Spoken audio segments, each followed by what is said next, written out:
الحمد لله رب العالمين والصلاة والسلام على أشرف المرسلين نبينا محمد وعلى آله وأصحابه ومن استنى بسنته إلى يوم الدين. اللهم علمنا ما ينفعنا وانفعنا اللهم بما علمتنا وزدنا اللهم علما وعملا إنك ولي ذلك والقادر عليه. أما بعد، فنواصل درسنا في شرح بلوغ المرام للحافظ ابن حجر رحمه الله وغفر الله لنا وله ولسائر المسلمين. Ameen. So we're continuing today the class in Bulugh al-Maram, which is chapter of fiqh, how to worship, how to pray. We're in the chapter of prayer, continuing, and we've reached the chapter of the screen, Sutrah, Bab Sutrah al-Musalli, what the praying person should put in front of him when he's praying, in front of the place where he makes sajda, where his forehead will meet the ground. There he should have something as a marker to delineate to a person who wants to pass by him. He can pass by him behind this sutra, a stick or something.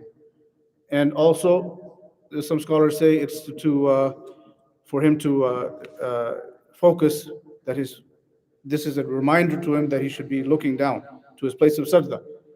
And so he should not go beyond this screen, this stick or whatever, let his eyesight wander beyond that, because that's going to distract his prayer. So قال المصنف رحمه الله أو شيخ ابن عثيمين رحمه الله: السترة هي ما يضعه المصلي بين يديه ليتقي به مرور المار.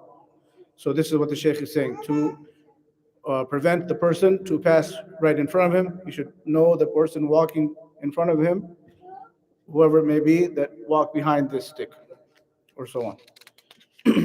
It could be the back of a person. You could pray, for example, to a wall behind a praying person to his back. So a person should know, I'm praying, walk in front of this sitting person, or so on. Don't walk right in front of me. And the reason why a person shouldn't walk right in front of the praying person is mentioned in the first hadith.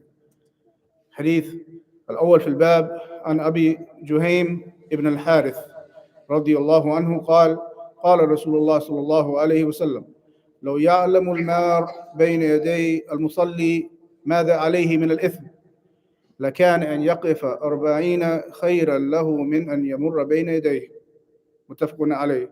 واللفظ للبخاري: ووقع في البزار من وجه آخر 40 خريفا. So this first hadith mentions that stern warning that a person should not walk in front of his brother, right in front of him.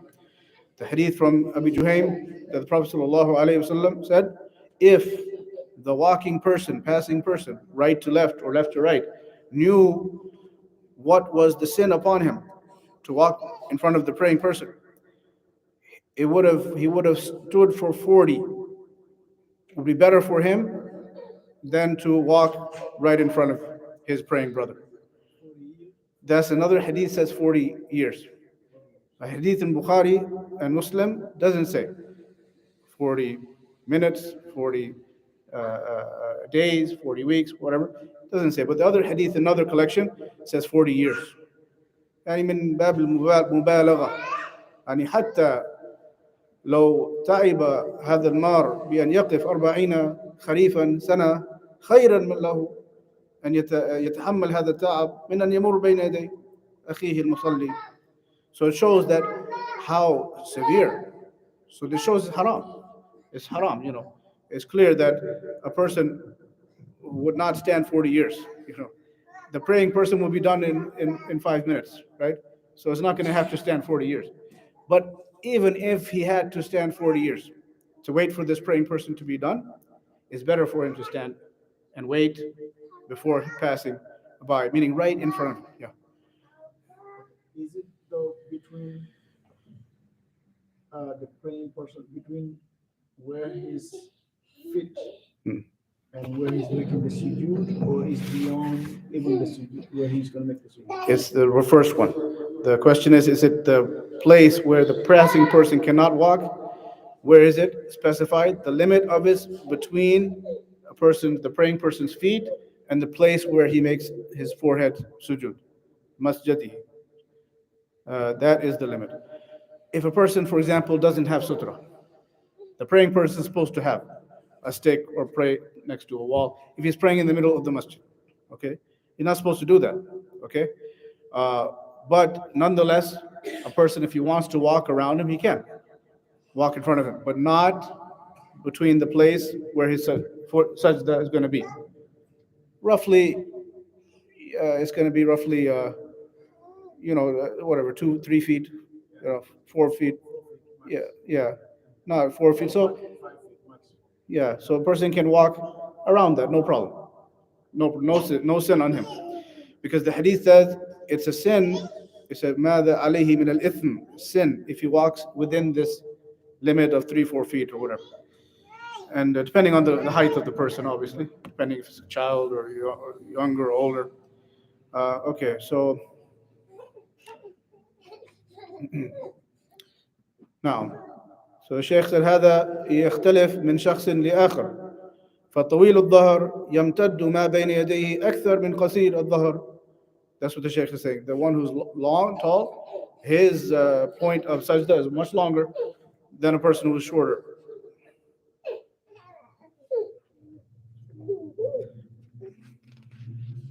And sometimes it helps a person to, when you have like, sajada or, some marking, you can tell that's roughly the limit of an average person. Walk around that place.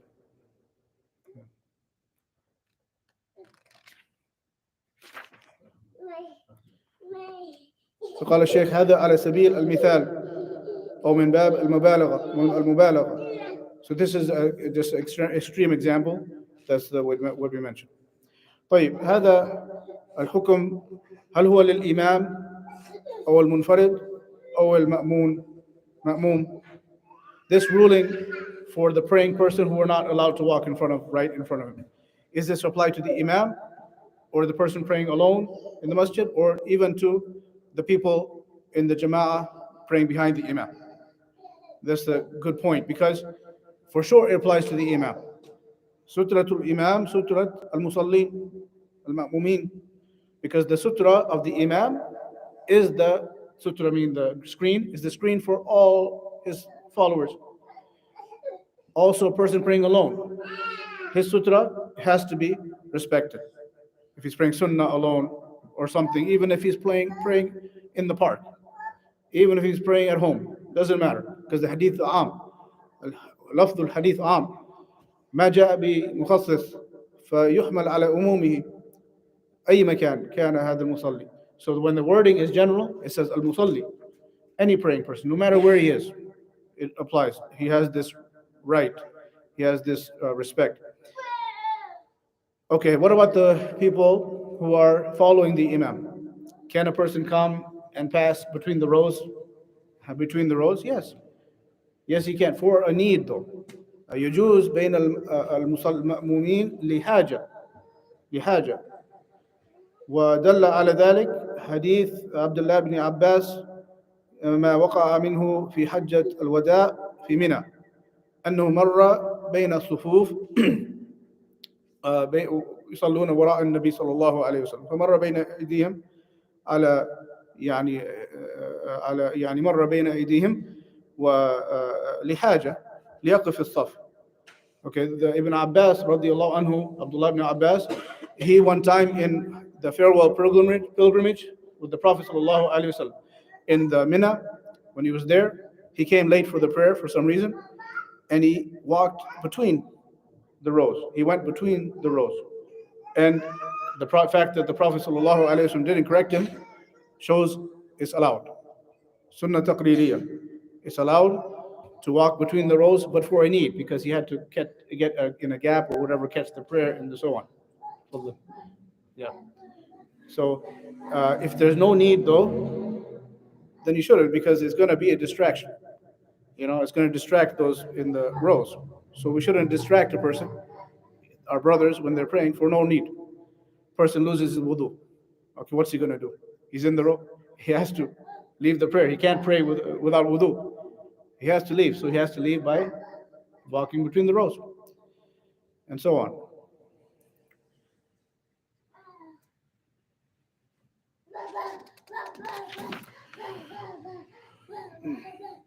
اوكي، هل هذا الحكم ينطبق في مسجد الحرام في الحرم؟ انه هذا في خلاف. بعض العلماء استثنوا الحرم من الحرمة. Some of the scholars, they said that a person in the haram, Mecca or Medina, he can walk right in front of the praying person. Okay, but in reality, there's no proof to say that. The Shaykh is saying there's no proof.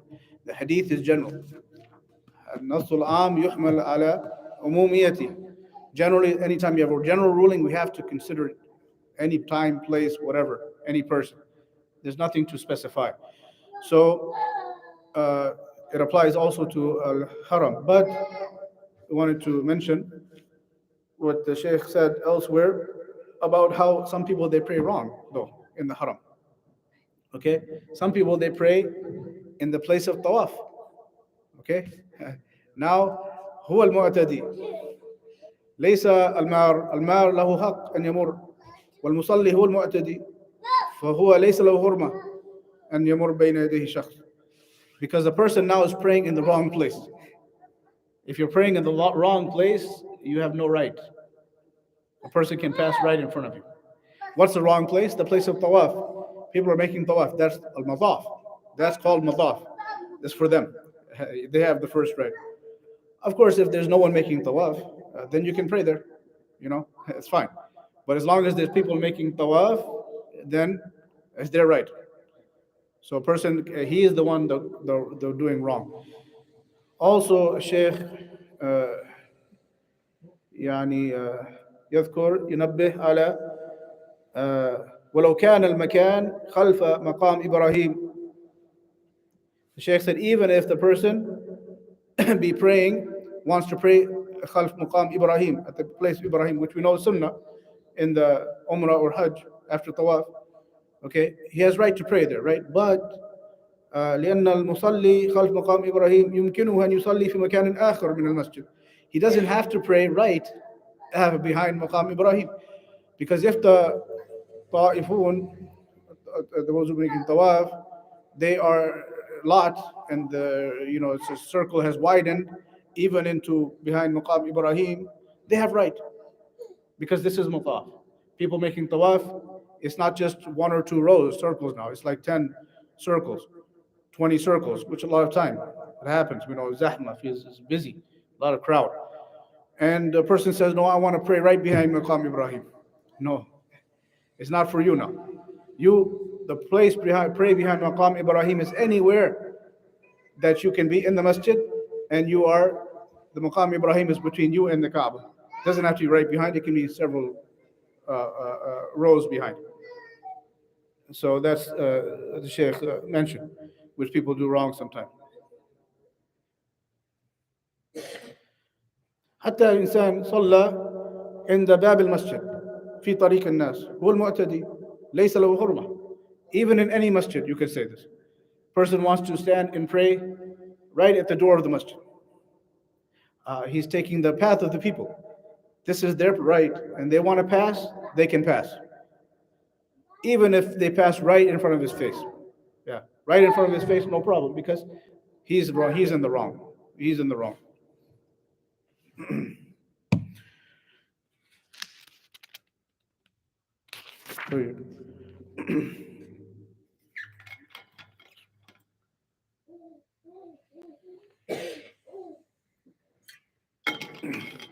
We'll take the next hadith. حديث العشرون بعد 200 عن عائشة رضي الله عنها قالت سئل رسول الله صلى الله عليه وسلم عن في غزوة تبوك عن سترة المصلي فقال مثل مؤخرة الرحل مثل مؤخرة الرحل أخرجه مسلم أو مؤخرة الرحل مثل مؤخرة الرحل. So now, next hadith from Aisha radiallahu anha, that the Prophet sallallahu alaihi wasallam was asked in the Battle of Tabuk about the sutra. How tall should it be? The barrier. He said it should be the height similar to the back of a saddle. The back of the saddle had like a support. So he said it should be, and the scholars explain generally that that should be like نحو ثلثي ذراع, which is like 2/3 of an arm length. It's a cubic measure of length. Like we have feet, they have dhira in the Arabic measurement. That is like roughly sutra should be roughly 1.3 feet. Okay, roughly 1.3 feet. Okay, so that's like this much, roughly, right? So that's how tall is the barrier should be. طيب قوله يقول الشيخ ابن عثيمين رحمه الله قولها سئل رسول الله أو النبي صلى الله عليه وسلم أبهمت أو أبهمت رضي الله عنها السائل. Okay, here نعم نعم نمر على هذا. قولها عن سترة المصلي يعني أما يضع المصلي سترة له كيف يكون بالطول أو الأرض. فبين النبي صلى الله عليه وسلم أن ذلك وأنه مثل مؤخرة الرحل أو مؤخرة الرحل.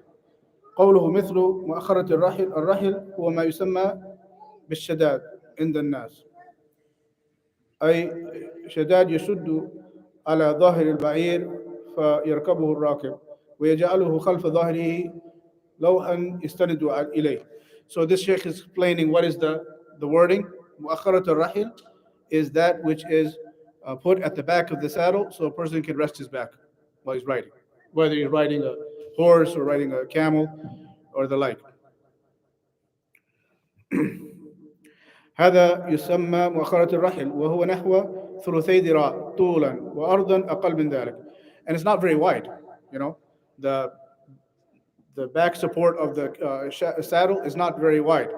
It's about 1.33 feet, but it's not wide, so it doesn't have to be wide.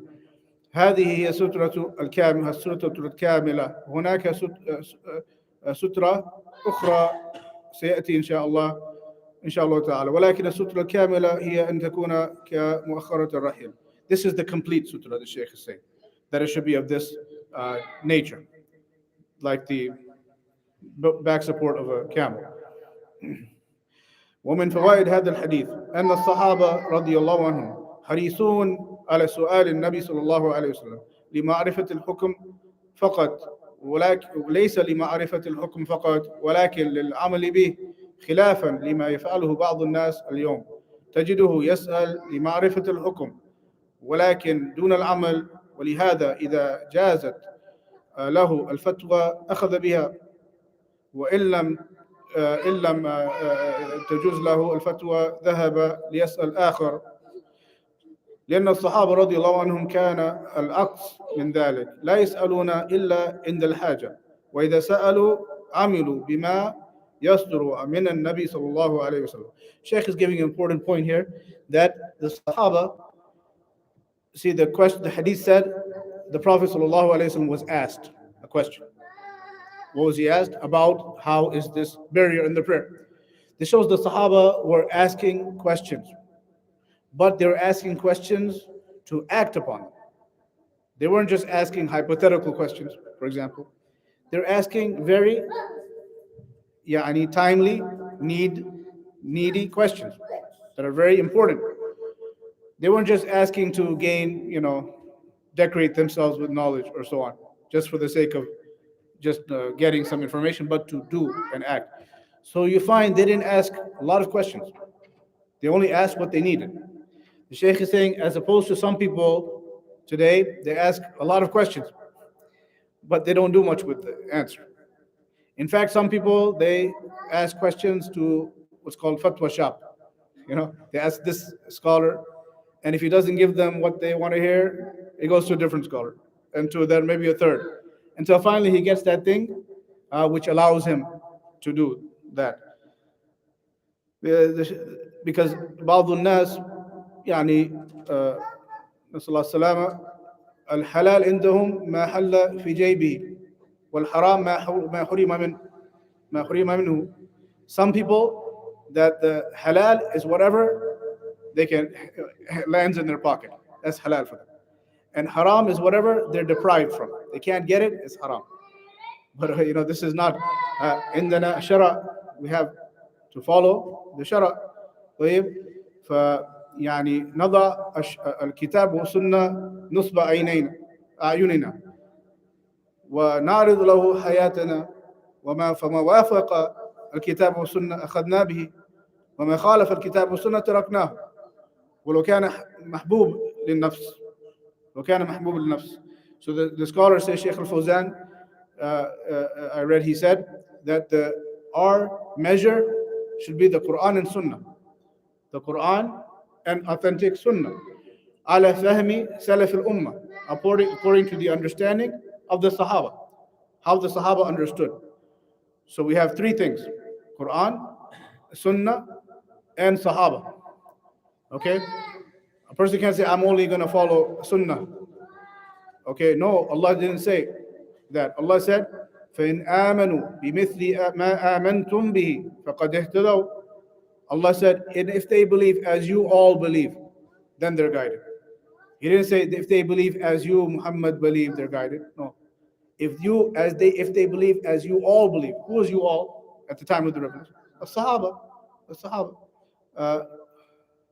Allah also said, وَمَن يُشَاقِقُ الرَّسُولِ مِن بَعْدِ مَا تَبَيَّنَ لَهُ الْهُدَى وَيَتَّبِعْ غَيْرَ سَبِيلِ الْمُؤْمِنِينَ نُوَلِّهِ مَا تَوَلَّى وَنُصْلِهِ جَهَنَّمَ وَسَاءَتْ مَصِيرًا. Also Allah said, whoever opposes the messenger after the truth comes clear to him. But Allah didn't stop there, subhanahu wa ta'ala. فَيَتَّبِعْ غَيْرَ سَبِيلِ الْمُؤْمِنِينَ هُمُ الصَّحَابَةِ. Not only that, but he follows other than the way of the believers. Who are who? The companions. Then he is misguided. نُوَلِّهِ مَا تَوَلَّى. We'll leave him to what he chose. An evil destination he has. So this is what we understand, that we put in front of us in any affair of ours, we put it and expose it and challenge it to Quran and Sunnah. And if Quran, it agrees my lifestyle, my preference, my inclination, my desire, if it agrees with Quran and Sunnah, I can do it. If it doesn't agree, I have to leave it, even if I like it. Another hadith, لا يؤمن أحدكم حتى يكون هواه تبعا لما جئت به. Another hadith, the Prophet ﷺ said, none of you truly believes. This is the test of our faith. This is how we judge ourselves, how we test ourselves. Because none of us are perfect, but we have to keep testing ourselves. None of you truly believes until his desire is in agreement with what I came with. What thing he likes. I like this. Okay, but the Messenger ﷺ said, don't do that. Then I have to leave that and change myself to be in accordance to the Sunnah of the Prophet ﷺ, no matter what it may be. We have to leave. Sometimes we have to leave culture. Yeah, sometimes our culture. If it's something, we have some baggage. Something is not right. Okay, maybe a lot of things in culture are fine, but some things are maybe baggage from other societies, other religions, other so on. So we have to now let that go and fall in line. Then al-ada, the scholars say al-ada muhakkama. The traditions are judged. They're not muhakkima. They don't judge. No, they're judged by the legislation. Legislation judges and this says what is acceptable from our culture and traditions and what is not. Okay, so this is the Sahaba. We said the benefit, first benefit, they used to ask questions to act upon them. To act upon them.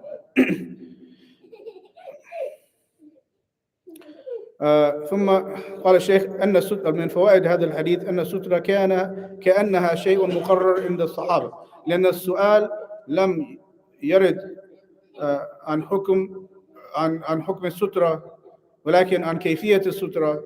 So the Sheikh also هذا من استنباط العلماء. The ulama they don't just take hadith and just take one benefit. This is the scholars like Sheikh Ibn Uthaymeen rahimahullah كان بحر في العلم. He was the ocean of knowledge, and others like him, that they saw the hadith and they got lots of benefits. Lots of benefits maybe we didn't think of. One benefit, he says, the questioner asked, was asked, how is the sutrah? Meaning, he didn't ask on the ruling of the sutrah, is it obligatory or should it be done or not? The Sheikh said this shows that the sutrah was something which was known to the Sahaba, very well known. It was widespread knowledge that you have to have sutrah. But this questioner just didn't know the qualities. How tall should it be? Okay. فإذا قال قائل ما الفائدة من وضع السترة?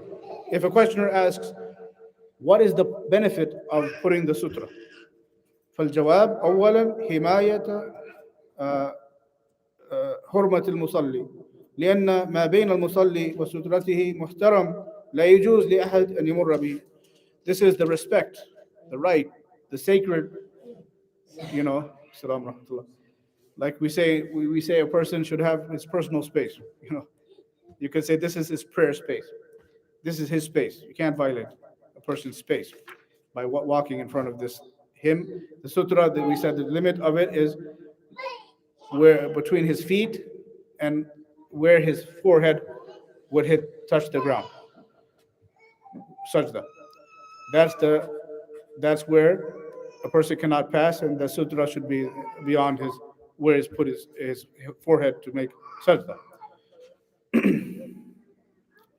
يقول الشيخ ثانيا أنها تحبس الإنسان عن أن يطيل النظر فيما وراء السترة. We mentioned this again for repetition. The benefit of the sutra, number one, to delineate the private space of the praying person. Number two, so that he should lower his gaze, remind himself he's not supposed to look behind this barrier, and focus in his prayer. ثالثا أن الإنسان يشعر بأنه آمن مطمئن من أن يمر أحد بين يديه من أجل السترة. Also, the praying person feels safe now that a person is not going to come and just violate his territory. He feels safe. He has something because he can't talk, right? He's praying. So how is he going to tell a person I'm praying? That's the indication that a person should know when he walks beyond. When we say a benefit also, it doesn't mean a person cannot, I'm praying here, okay? It doesn't mean that a person cannot reach across in front of me, okay? A person reach, but he should not walk with his body from right to left or left to right, okay? He could extend his arm, for example, for some need, extend his arm in my territory. That's not mar. Al-murur هو أن يمر الإنسان بكامله من يمين إلى يسار أو عكس من يسار إلى يمين. Because this is the wording of the hadith. Murur. Murur means passing. It doesn't mean just extending your arm. The proof for this is the hadith of Aisha radiallahu anha that the Prophet sallallahu alayhi wa sallam كان يصلي يعني إلى رجلها فإذا كان هذا معنى الحديث معناه أن النبي صلى الله عليه وسلم لما أراد أن يسجد غمزها بيده فهي يعني تقلص رجلها وإذا قام مد رجلها فهذا الشاهد أن هذا المد بين يدي النبي صلى الله عليه وسلم بينه وبين سترته ما يضر وما يخالف. So the point is the Prophet sallallahu alaihi wasallam, the hadith, he was praying in Hujrat Aisha, the room of Aisha, in her house of Aisha, and he was praying night prayer or something, and she was sleeping in front of him. Her legs were in his path, and it was dark, so must be, I think it was night prayer. And when he went to make sujood, he indicated to her by that he's coming to sujood, and she would pull her legs away so he could make sujood. And then when he stood up, she would extend her legs, and in that path. So the point is that its extension and movement in front of him did not is no violation or no problem. Okay, this shows that what we move. The problem is a person passes left to right completely walking, or so on, or even even an animal.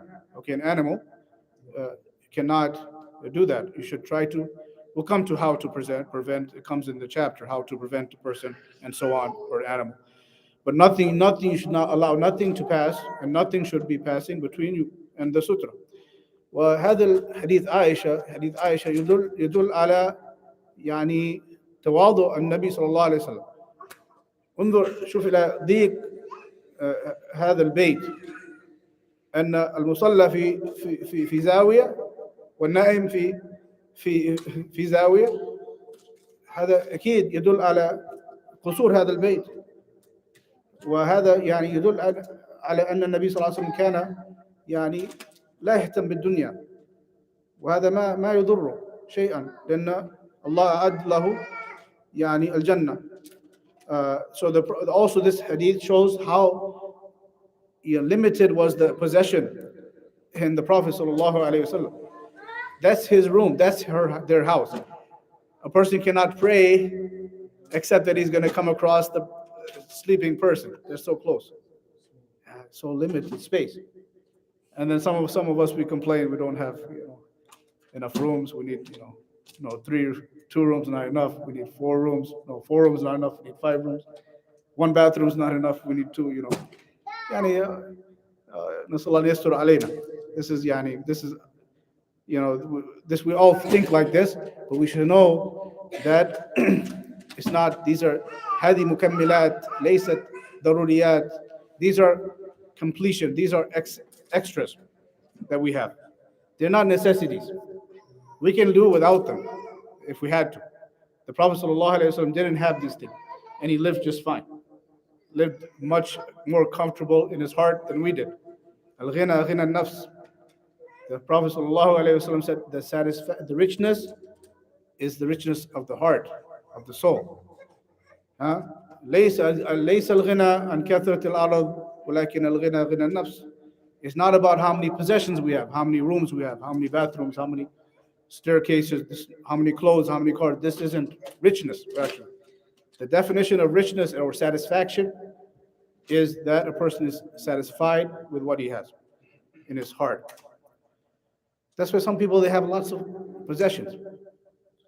But as soon as they have a chance, they want to buy, they have 3 cars. It's not enough. I need 4 cars. And then he gets a 4th car. He says, it's not enough. I'm not satisfied. I need 5 cars. I mean, there's no limit. So it shows it's not bringing al-ghina. It's not bringing satisfaction to the person. Because why? He's empty inside. نفسه فارغة. قلبه يعني فارغة من الذكر ومن القرآن ومن العلم. فيبحث أن يسد هذا الفراغ بأي حاجة. Some people, they're empty inside. And نسأل الله السلامة. We ask Allah's refuge. يعني نعوذ من ذلك. We ask Allah's refuge from that. That some people, they just so empty. They have no Allah in their heart. So they're trying to fill this emptiness, this void.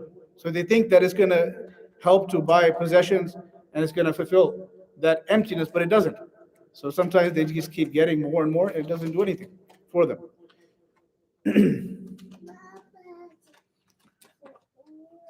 So that's the ruling, some of the rulings regarding the sutra. Next hadith, we'll take quickly because it's some scholars say it's weak. حديث 21 بعد ال200 عن صبرة ابن معبد الجهني رضي الله عنه قال قال رسول الله صلى الله عليه وسلم ليستتر أحدكم في صلاته ولو بسهم أخرجه الحاكم. Next hadith, the Prophet ﷺ reported that he said, one of you should screen himself or take a barrier in front of him, even if it be an arrow. If it be an arrow. Okay. Another thing the Prophet ﷺ had, I should mention, he had a stick he used to travel with. And this stick he would use for many purposes. One of those purposes, he would use it to mark his sutrah, put it in the ground to make a barrier. He used to have other uses for that too. Sometimes he would, when he had to go to the bathroom, he would put a screen on that to screen himself from the eyes of others when he's using the restroom, and so on. But this hadith, لِيَسْتَتِرْ أَحَدُكُمْ, واللام هنا لام الأمر ليستتر. So the Arabic benefit that the wording in the hadith is order, because the lam liyastatir, the lam is extra. The Arabic word is yastatir, في المضارع يستتر، لكن اللام هو لام أمر يدل على أن هذا الأمر. So that when you put the lam in front of the present tense verb, it indicates an order. So one of you must do this.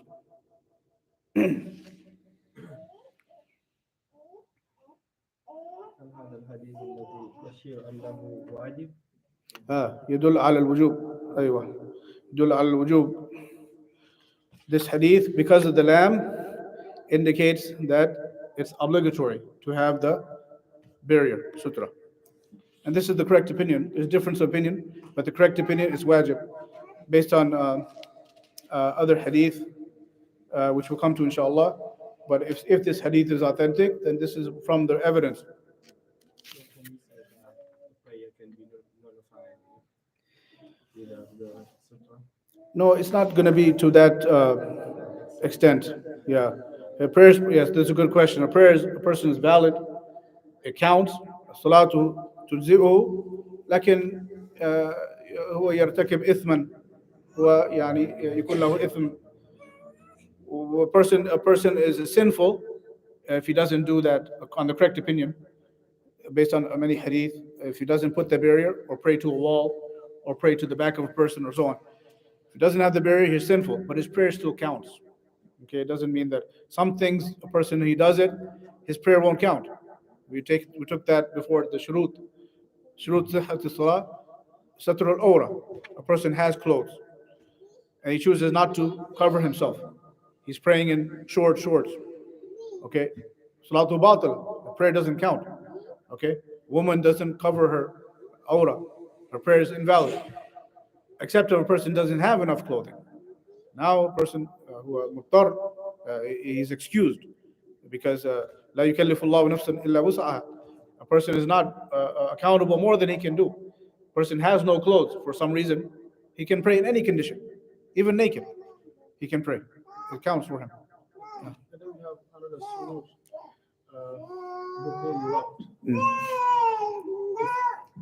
If you are in a place where there is only one masjid, and then the Friday prayer, they're making it early, too early basically, and earlier than before the Zuhur time comes. What will be the ruling for that person? You are obligated to go to Jummah, but you're really praying before the Salah. Well, Jumu'ah, the time, there's difference of opinion based on several hadith. There's several hadith that indicate that the prayer of Jumu'ah can be done before Zawal, before Dhuhr time. Yeah, there are several hadith. We didn't cover Jumu'ah timing. It wasn't mentioned in the chapter. But inshallah, I'll mention those, review those evidences. There's like evidences that indicate that basically the shadow or the sun shadows were very early, in the on the houses at the time when the prayer of Jumu'ah was done. So Jumu'ah is different, special rules than Dhuhr. So it does not have to come after Dhuhr time is come in. It can be even before, but not before sunrise, obviously. After Dhuhr time, uh, then the Jumu'ah time comes in. So places that do that, they have proof. They have proof to do it. Yeah. Any other questions to this point? Um, like this one, for the Haramain, they have a special ruling for the Sutrah, or it's going to be the same? That's a good question. We talked about it, I think, before you came. Before you came, yes, the correct opinion that Sheikh Ibn Uthaymeen, rahimahullah, he said the wording of the hadith is general, that you can't pass beyond right in front of the praying person. It didn't say the praying person outside haram or this place or that place. So we understand it generally. Haram has the same rule. One cannot pass in front of the person as long as the person who is praying in the right place. If he's praying in the wrong place, he has uh, no right. He's the wrong person. He's in the wrong. For example, a person prays in the mataf, where the people are making tawaf. They have the right. He is wrong. So they can pass right in front of him, no problem. He has no right. Okay? Similar person who wants to pray, we said if he's praying in the wrong place, generally, then the person can pass right in front of him. But if he's praying in the right place, not doing nothing wrong, then the same rule applies in the haram as applies outside of haram. No one can pass in front of him. Even he should wait. The person should wait 40 years, in the hadith before passing in front of him. But some people they have this understanding based on an opinion of some scholars. But the Shaykh is saying there's no proof to indicate that opinion, no strong proof to indicate that opinion. So we should take that hadith in Bukhari Muslim, okay, clear hadith. Person, if he should wait 40 years, better for him that he should pass in front of the praying person. So, I mean, you would think about it also, what should be different than haram? Why should it be different than other place? If you think logically, a person has to concentrate on his prayer in haram, just as he has to concentrate on his prayer elsewhere. He cannot concentrate on his prayer. People are just walking back and forth. No one can pray like that in a calm, way. The, the problem is because even not the Arab, some over, all over the Muslim countries or Muslim places, Yeah. maybe the area or not 80% they don't make the sutra. And I don't know if they don't believe it or they don't want it. In the haram, if you can have somebody in front of you, put him as a sutra. But if you see maybe 100 people coming, you cannot Yeah. fight on these people. Yeah, I see. Yeah, because people, yeah, Yes. the people are wrong who are passing. They don't know. Then also the limit. We mentioned the limit that a person can pass with no problem is the place where he makes sadaqah. Right. So if they pass beyond that, no problem. But you're asking if they pass right in front of Yeah, you, right on front. right in front. It's not one person. Yeah. Not 10. Yeah. You cannot. Yeah. I mean, this la yukallifu Allahu nafsan illa wus'aha. No, Uh, You're not going to be able to stop them. Yeah. This their يعني this is their wrong. ولو كان على الجهل لو كان عن جهل الجاهل وظيفته أن يسأل بعض الناس مفرطون. Some people they're ignorant. Okay, we were ignorant too, right? We're all ignorant, okay? وكذلك كنتم من قبل فمن الله عليكم. Allah said, likewise you were. Then Allah favored you with Islam. Some people were non-Muslim. They became Muslim. Allah favored them. Some people were ignorant. Allah gave them the knowledge. He favored them. So Allah favored some of us with knowledge, or all of us with some knowledge. So there, but there's some people they're ignorant, but they have to take the means to ask, right? If they don't ask, they're not excused, because now there's people of knowledge everywhere, and they can get uninterested. So I think some people don't believe that I'm prepared to the Sutra. They don't yeah, believe. I don't know. They don't get the hadith, or they have the hadith. They don't believe the yeah, hadith. But yes, even here, a lot of people they don't do it. If yeah, you do it, you you prevent them to pass. You have problem. yeah. Here in the, like, outside of haram, uh, I can't make excuse for them, because there's no crowd.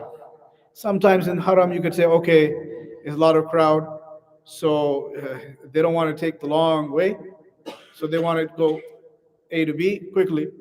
And there are, I should say, some scholars who say that's okay in the haram. So maybe they're following that opinion. That's all. The masajid, the masajid where they follow the sunnah. Yeah, That's the other thing. yeah. But the other masajid where they don't follow the sunnah, they don't put anything. Yeah, that's the importance of spreading the knowledge. When we spread the knowledge, the person says, "Oh, Bukhari and Muslim, I didn't know." If some people, and if he has good heart, he hears Bukhari and Muslim, muttafaqun alayh, he should wake up call. He should know I have to do. So a lot of people, they don't know. But in the haram, like I said, you can make more excuse for them, because there's some scholars who say it's allowed in haram. But again, that's not the strong opinion. Uh, oh yeah. Any other questions on this? Yeah, for the brothers who comes like to the masjid and they stand on the first row. Mm. Most of the time it's a little bit far away from the wall, Mm. but they want to preserve their seat on the first row, Mm. and they don't find a sutra over there. Mm. They have an excuse Mm. without praying on the first row without sutra.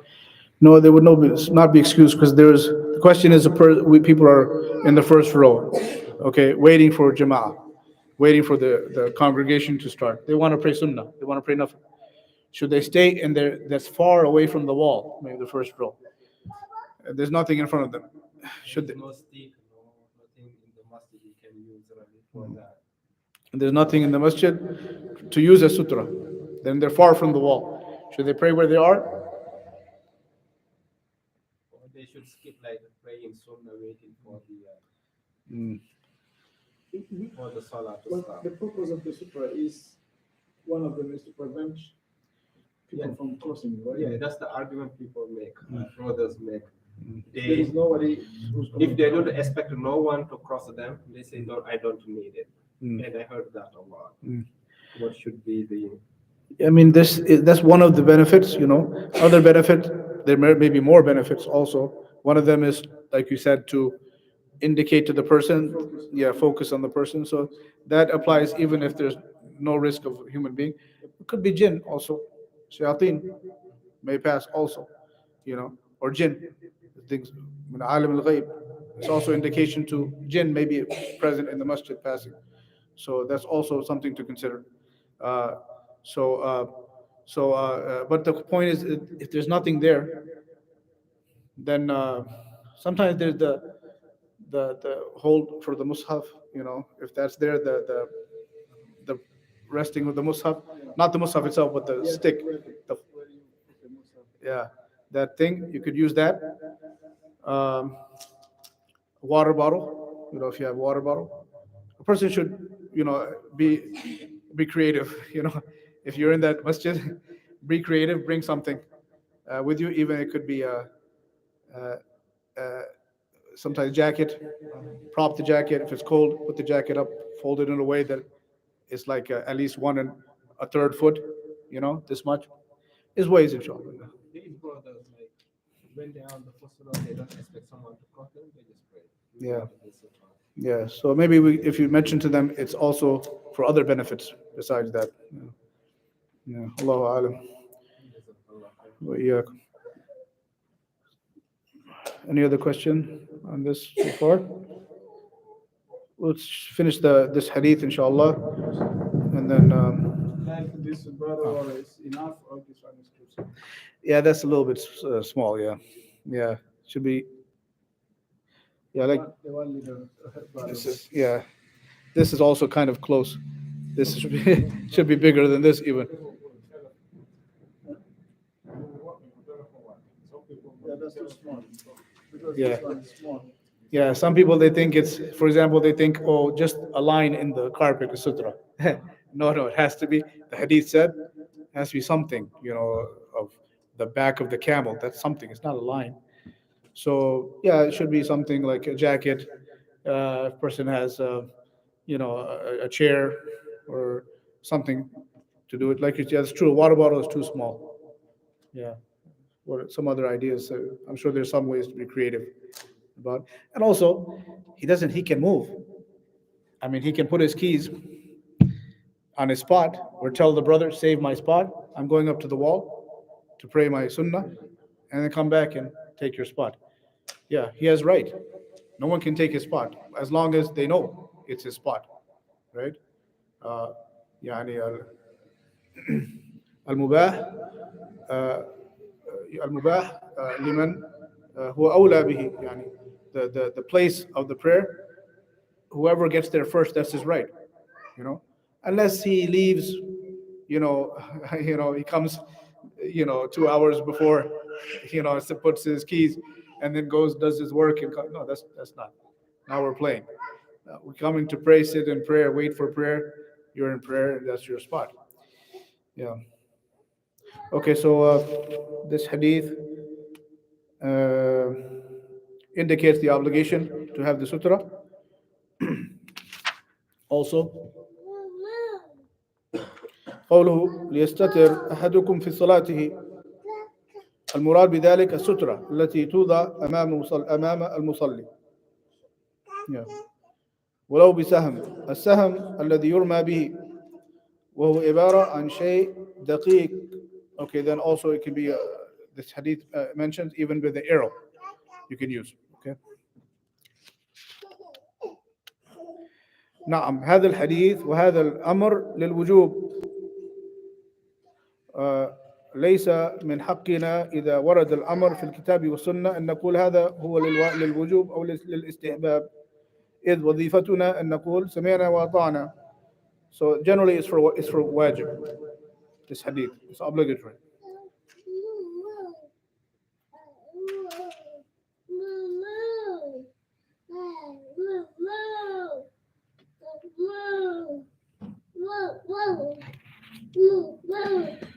But it's a difference of opinion.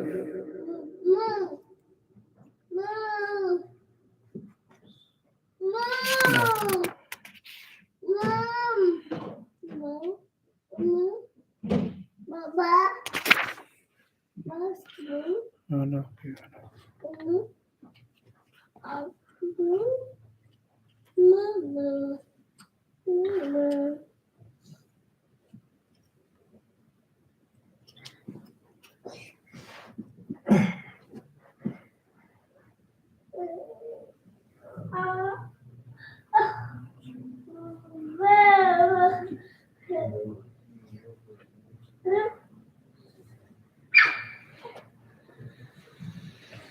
I mean, some scholars do indicate there's some evidence that the sutra is not wajib. So some people may take that opinion also. Some people take the opinion not only that, like you're asking about the haram, that you're allowed to pass in the haram, no problem. Some scholars, yes, indicate that's sunnah. So maybe they can taking that opinion, that this person having sutra, that's a sunnah for him, you know. Uh, but again, the safer and the more ما يعني يطمئن إليه النفس الأخذ بالوجوب, that what is more safer for a person is to take the obligation, you know. But if a person wants to follow their other opinion, that's also. Person wants to follow that opinion, he's in the first row, he follows that opinion. You can't, force him. Person wants to say it's sunnah, I don't have to do it. You can have that, let him have, but we can educate, we can advise that, brother, there's other evidences, and we'll mention those evidences as we go through this chapter. And inshallah, whatever feel has a stronger opinion, we should take it, no matter what scholar says otherwise, or that, or this. And أقوال يقال أن أقوال أهل العلم يستدل لها لا يستدل بها. There's a principle the scholars say that the opinions of the scholars are not a proof in themselves, but rather we need proofs for their opinions. Their opinions need proof. Their opinions are not proof by itself. So you find all the scholars, they say, don't take my statement because I said it. No, take from where I took the sunnah. Okay? If you, Imam Abu Hanifa said, إذا رأيت قولنا يخالف حديث صحيح فخذ بالحديث وارمي بقولنا أرض الجدار وأرض الجدار. He said, if you find my statement, Imam Abu Hanifa, and all the scholars, Imam Malik, Imam Shafi'i, Imam Ahmad, all the scholars have said the same thing. Imam Abu Hanifa said, if you find my statement differing from the authentic hadith, then take the hadith and take my statement and throw it against the wall. It has no weight. It's useless, my statement. So, for example, scholars, all the scholars, scholars today, Sheikh Al-Albani, Sheikh Bin Baz, Sheikh Ibn Uthaymeen, Sheikh Rabi', Sheikh Abdul Muhsin, all they said the same thing. They said, don't follow me. Look at my statement. If you find the proof, follow the proof.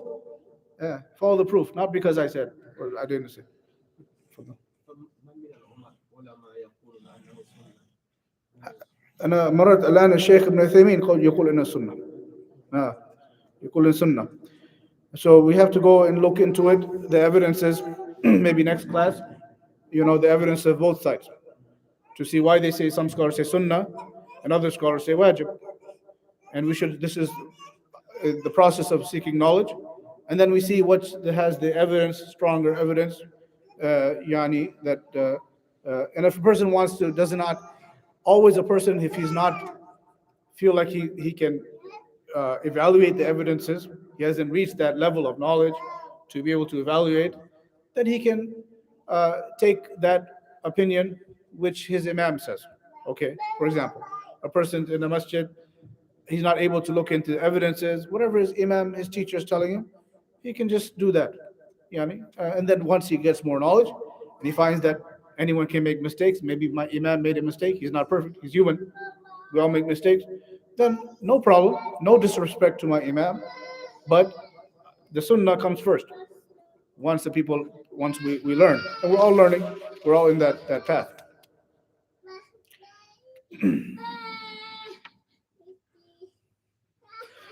So inshallah, we'll take that next week, the evidence of both opinions.